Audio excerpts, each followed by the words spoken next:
Alors, depuis l'exercice 7, on travaille sur les boucles. Je vous renvoie vers les exercices 7 et 8 en ce qui concerne la boucle while.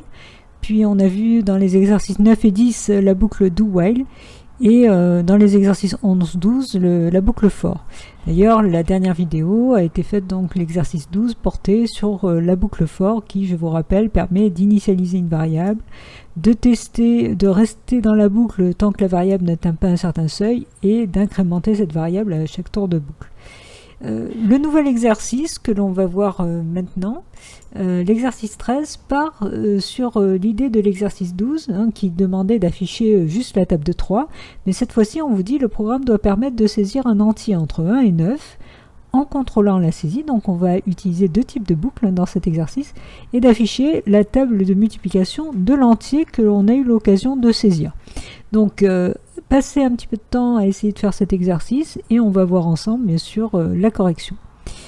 Alors, avant de créer un nouveau projet, étant donné que vous l'avez bien compris, cette partie de code va être quasiment similaire, l'affichage de la table de multiplication, je vais la récupérer et je crée donc un nouveau projet, exercice 13.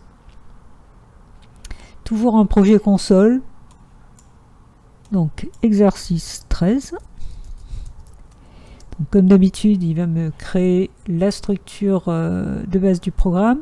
Je vais tout de suite coller le code que j'ai récupéré, parce que là vous vous doutez bien que la boucle sur la table de multiplication, elle va être quasiment la même, étant donné qu'on va travailler sur l'affichage d'une table de multiplication, à la différence près que ça ne sera pas la table de multiplication de 3, mais du nombre qu'on a saisi. Alors on fera les modifications nécessaires quand on arrivera à cette boucle. Donc on a besoin de saisir un entier entre 1 et 9. Du coup, au niveau déclaration, j'ai besoin d'une variable, donc je vais la déclarer de type int, donc je vais l'appeler nb.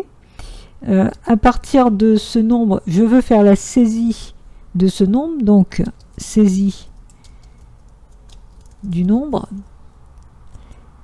La saisie se fait comme d'habitude, on affiche d'abord un petit message pour pouvoir préciser à l'utilisateur ce qu'il doit saisir, donc entrer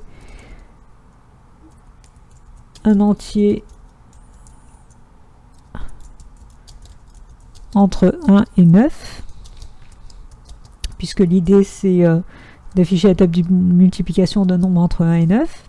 Derrière, comme d'habitude, c'est le console.readline qui permet de faire la lecture, la saisie au clavier. La saisie faite, il faut l'affecter dans la variable donc nb, sachant que nb est de type entier, il faut parser la saisie, donc la transformer en entier, puisque au début elle est de type string. Donc tout ça on l'a vu plusieurs fois auparavant.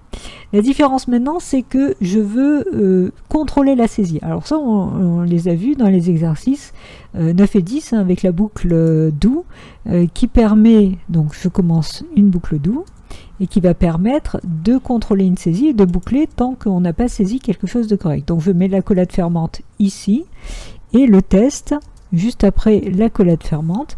Alors qu'est-ce que je vais tester? Je vais boucler tant que la personne n'a pas rentré un entier entre 1 et 9. Alors je ne vais pas vérifier que c'est de type entier, donc, tout ça on le verra dans un deuxième temps. Là on va partir du principe que la personne saisit bien un nombre. On va vérifier que ce nombre est bien entre 1 et 9. Donc je vous rappelle le principe, c'est-à-dire que l'idée c'est de boucler tant que le nombre n'est pas compris entre 1 et 9, donc tant que le NB est soit strictement inférieur à 1, si la personne saisit quelque chose en dessous de 1, ou si le nombre est strictement supérieur à 9. Dans ces deux cas, le nombre n'est pas correct et il va falloir continuer à boucler. Alors j'ai un peu mal tapé le while, voilà pourquoi il me fait une erreur. Voilà, donc on est d'accord qu'on boucle tant que NB est trop petit ou trop grand. Dès qu'on a saisi un NB qui est bien entre 1 et 9, à ce moment-là, on va sortir de la boucle et on va pouvoir afficher la table de multiplication. Alors, la table de multiplication, pour le moment, c'est la table de 3 qui s'affiche. Et évidemment, c'est pas ce que je veux. Je veux boucle sur la table de multiplication du nombre saisi. Donc, ça veut dire quoi? Ça veut dire qu'il faut que je remplace le 3 par le nombre saisi, tout simplement. À chaque fois que j'ai 3, il faut que je remplace. Donc là, ici, le 3, ça sera par NB, et puis il faut que je change aussi ce 3 là. Alors le 3, je l'avais mis en dur dans la chaîne, il faut que je le sorte de la chaîne, donc je fais NB+, et à ce moment là il va bien m'afficher par exemple 4 fois l'indice K égale, et il va faire 4 fois, hein, si jamais j'ai saisi 4, et j'aurai la table de multiplication de 4. D'où le fait que vous voyez, j'ai récupéré le code parce qu'il n'y avait vraiment pas grand chose à modifier au niveau de ce code. Voilà, le programme est terminé, on va pouvoir tout de suite le tester. Donc je lance la compilation, l'ordinateur va créer le fichier exe, va ouvrir la fenêtre d'exécution. Et contrairement à l'exercice précédent où il avait affiché directement la table de multiplication de 3, là évidemment il va d'abord me demander de saisir un nombre. Donc imaginons que je saisisse 5. Cette fois-ci, vous voyez, c'est la table de multiplication de 5 qui s'affiche. Et si j'avais saisi un autre nombre, c'est la table de multiplication du nombre correspondant qui se serait affichée. Voilà, c'est tout pour cet exercice. Facile parce que ça reprenait un petit peu l'exercice précédent. L'intérêt, c'était de vous montrer qu'on pouvait évidemment complexifier en utilisant des boucles différentes dans le même exercice. Je vais tout de suite enchaîner avec l'exercice 14 qui rajoute encore un niveau de difficulté. Donc je vous dis à très très bientôt, hein, et bien sûr, entre-temps, pensez à coder.